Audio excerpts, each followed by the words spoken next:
De Heer zij met u en met uw geest.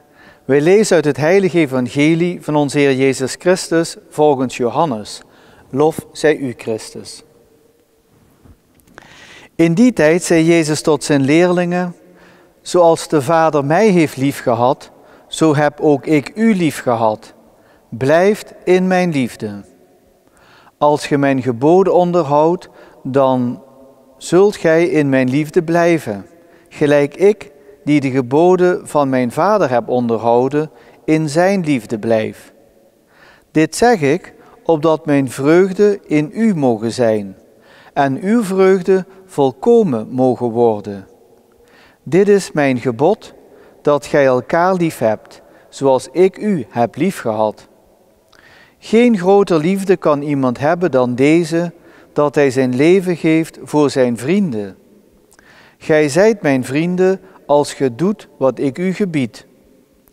Ik noem u geen dienaars meer, want de dienaar weet niet wat zijn Heer doet, maar u heb ik vrienden genoemd. Want ik heb u alles meegedeeld wat ik van de Vader heb gehoord. Niet gij hebt mij uitgekozen, maar ik u. En ik heb u de taak gegeven op tocht te gaan en vruchten voort te brengen die blijvend mogen zijn. Dan zal de Vader u geven al wat ge hem in mijn naam vraagt. Dit is mijn gebod, dat gij elkaar lief hebt. Goede vrienden, de liefde die staat centraal, dat is duidelijk. Dat hebben we zo vaak nu gehoord, dat liefhebben van elkaar. En dat heeft voeten in aarde, dat liefhebben van elkaar, want dat heeft ook te maken met elkaar de ruimte geven. Ruimte om jezelf vooral te mogen zijn, te kunnen zijn. En dat is waar Jezus op telt.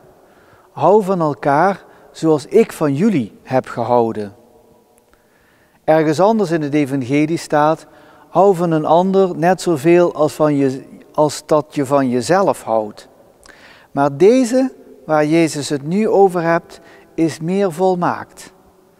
Hou van een ander zoals ik van die ander hou. En van jou hou.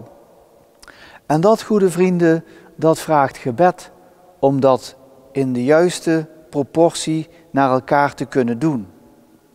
Gelovig zijn is eigenlijk in het leven heel relaxed proberen te zijn. Niet te moeilijk, helemaal niet nodig. Je verbinden met Jezus in die liefde door het gebed, dat maakt een mens inderdaad verdraaglijk. Een mens die meevoelt met de ander. Laten wij die liefde, laten we daarvoor bidden, dat we die onder elkaar mogen ervaren, ook mogen hebben. Want de beloning is niet minder groot, opdat mijn vreugde in u mogen zijn en uw vreugde volkomen mogen worden. Nou, als je dat mag bereiken in je leven, dan denk ik, dan is het leven echt levenswaard. Amen.